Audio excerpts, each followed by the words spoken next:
What's up, everybody? Matt Gajeski here, back again with the Odd Shopper channel. And today we're starting some college football betting videos. I know my co-host for Betting You, Ben Raza, has been taking care of a lot of the college basketball betting. We'll be taking over some of this ourselves. And before we get started, make sure to hit the thumbs up button, subscribe to the channel, and hit the notification bell to know when this and all other content goes live. And if you're listening on podcast, please leave a rating and review over there as well. Subscribe. That helps us a ton. So thank you if you've done that. Can't tell you how much I appreciate it. And then you're seeing an awesome offer on the screen. This is something we need to take advantage of right now. Our presenting sponsor, DraftKings Sportsbook, a no-brainer limited time offer where you're essentially turning $5 into $200. Here's how it works. You can head over to DraftKings Sportsbook or just click the link in the video description below. Deposit $5 into your sportsbook account for new users, and then place a wager on any market. Now, this has to be between December 31st and February 12th. But if you do this, any bet, no matter if it wins or loses, is automatically going to turn that $5 into $200. And that comes in the form of free bets. So make sure to take advantage of that. It is literally free money. Your first $5 bet doesn't even have to win and you're getting this. So you could even use it on one of these bets, which brings me to our current card. This is Tuesday, January the 3rd, one of the Super Tuesdays this year. Phenomenal set of games. Teams beginning conference play, which is key and sets up for a lot of fun matchups. And we're going to kick things off with the Big East matchup. Marquette taking on St. John's. Those of you that know me know I live in Milwaukee and am a Marquette fan.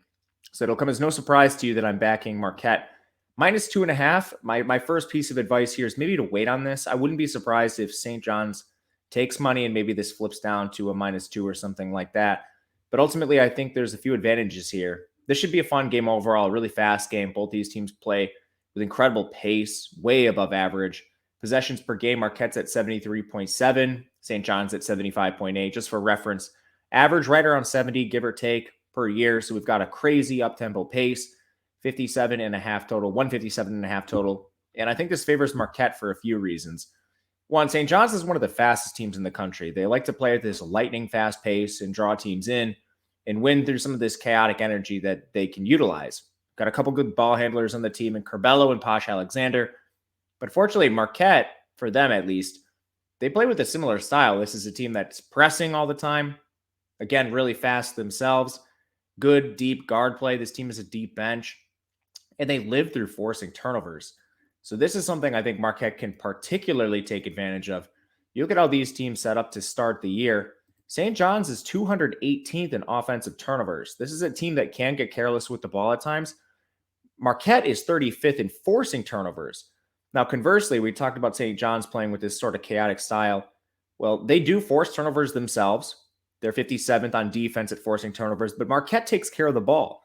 42nd in turnovers on offense. So this is a big mismatch in favor of Marquette. And then from there, you have a Marquette team, which has actually played pretty solid inside and created really good shooting opportunities inside the paint, despite not having some of the most size in the country. In St. John's, 157th in two-point defense. You have Marquette attempting a ton of threes as well. St. John's just not really playing great defense overall, honestly, 97th in defensive efficiency. Those are key. And the last thing I want to point to here is just the strength of schedule. St. John's hasn't played anybody yet. They've kind of won the games they were supposed to win and then dropped the games that you'd expect them to lose. They've lost to Iowa State by double digits, lost to Villanova by double digits, Xavier by 5, and they most recently got blown out by Seton Hall. Well, who's Marquette played? This team's actually had a strong strength of schedule, lost to Purdue by 5 early in the season, which was a huge feather in their cap, lost to a good Mississippi State team by 3 points, lost to Wisconsin in overtime and Providence in double overtime. But then who have they beaten? Well, they blew out that Seton Hall team that blew out St. John's, beat Villanova by 2 points, beat Creighton, Notre Dame, Baylor. This is an incredibly difficult strength of schedule to start the year, whereas St. John's, I mean, who's their best win? DePaul? Syracuse?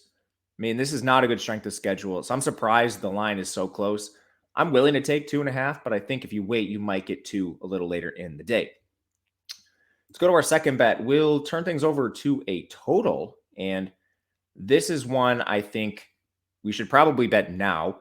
South Carolina taking on Vanderbilt. The total is currently 129. I hit this under at 130.5, and I think it's going to take more money towards the under here.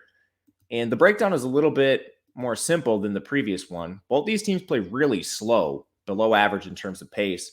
You have South Carolina. This team is a snail. 67.6 possessions per game. That is way below average. Vandy's a little closer to league average, 69.3, but that's still really low themselves. And then you look at these teams, at least one of them has a good defense. Vanderbilt is a top 100 defense in defensive efficiency, just outside the top 202-point defense, just outside the top 100. And they're inside the top 50 in three-point defense. So they're a good defender at the very least. But then you have two teams that have struggled shooting the ball offensively. You look at South Carolina, they're 248th in offensive efficiency. Vandy's 154th. But we could take this a step further and look at the effective shooting percentages for both of these teams. And you look at Vanderbilt, they're 164th. That's certainly not great. And their opponent effective field goal percentage is actually 67th. So they're defending well. They're just shooting poorly themselves. Well, what does South Carolina look like? This team, even worse, 295th in effective field goal percentage. This team, terrible shooting team so far to start the year, and it has not gone well for them. They've struggled through a pretty easy non-con. I mean, you look at 3 of their last 5 games, failed to even reach 70 points. That's an issue for South Carolina. Ultimately, this is a fairly lopsided spread, 10 points in favor of Vandy. And the one worry I have here is Vandy shoots a ton of threes. So that could potentially bear you. South Carolina is no good at defending them. But ultimately, we'll still back the under because of the pace and the poor shooting that both of these teams have put on the floor to start the year. Last one for you guys, 3 here. We're going to get a little greasy, and we're going to take Nebraska. Yes, Nebraska basketball. This line was 8 points this morning. I grabbed it at +8. It is +6.5 now, which not quite as much value, but I still think you might be able to gain some. The total in the game is 132. It's kind of not so much what Nebraska's done this year, but I'm trying to sell high on Michigan State, a team that I don't have a lot of confidence in. You look at Michigan State, I think they ran hot really early in the season. You look at some of their non-conference.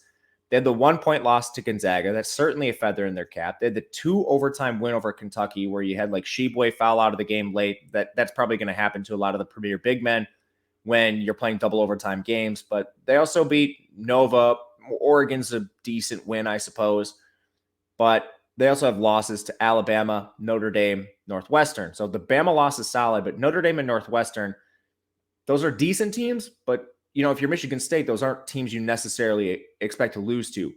And the rest of their schedule is just cupcake after cupcake. But meanwhile, Nebraska's actually played some fairly close games. This team is streaky as well. They've kind of beaten who they were supposed to and lost to teams they were supposed to. Their losses are to Kansas State, Purdue, Indiana, some of them closer than others. The Purdue one stands out. And then you've got Memphis, Oklahoma, and St. John's for losses. But I think there's a couple things here that factor towards Nebraska against the spread. And the first thing here is they've got pretty decent size compared to Michigan State. This is not a tall Michigan State team. I think teams that have a post presence are really going to cause them problems. Now, does Nebraska necessarily have the efficiency in the post to take advantage of this? I don't know.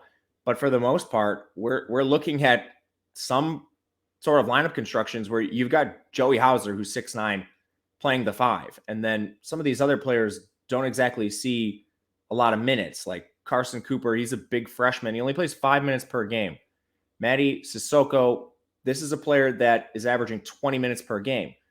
A lot of times these guys can't all be on the floor, and I'm worried about fouls against Nebraska. Now, Nebraska doesn't necessarily generate a ton of fouls when they're on offense. They actually kind of foul a lot themselves, but this is, again, a height mismatch. You have Derek Walker, Wilhelm Bredenbach.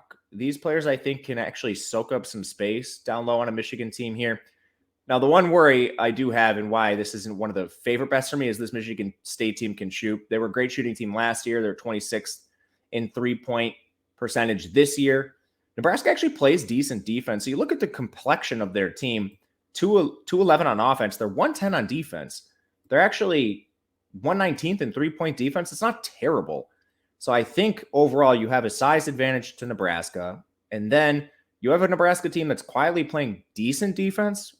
Hopefully that's just enough to slow down Michigan State here where they can cover the spread.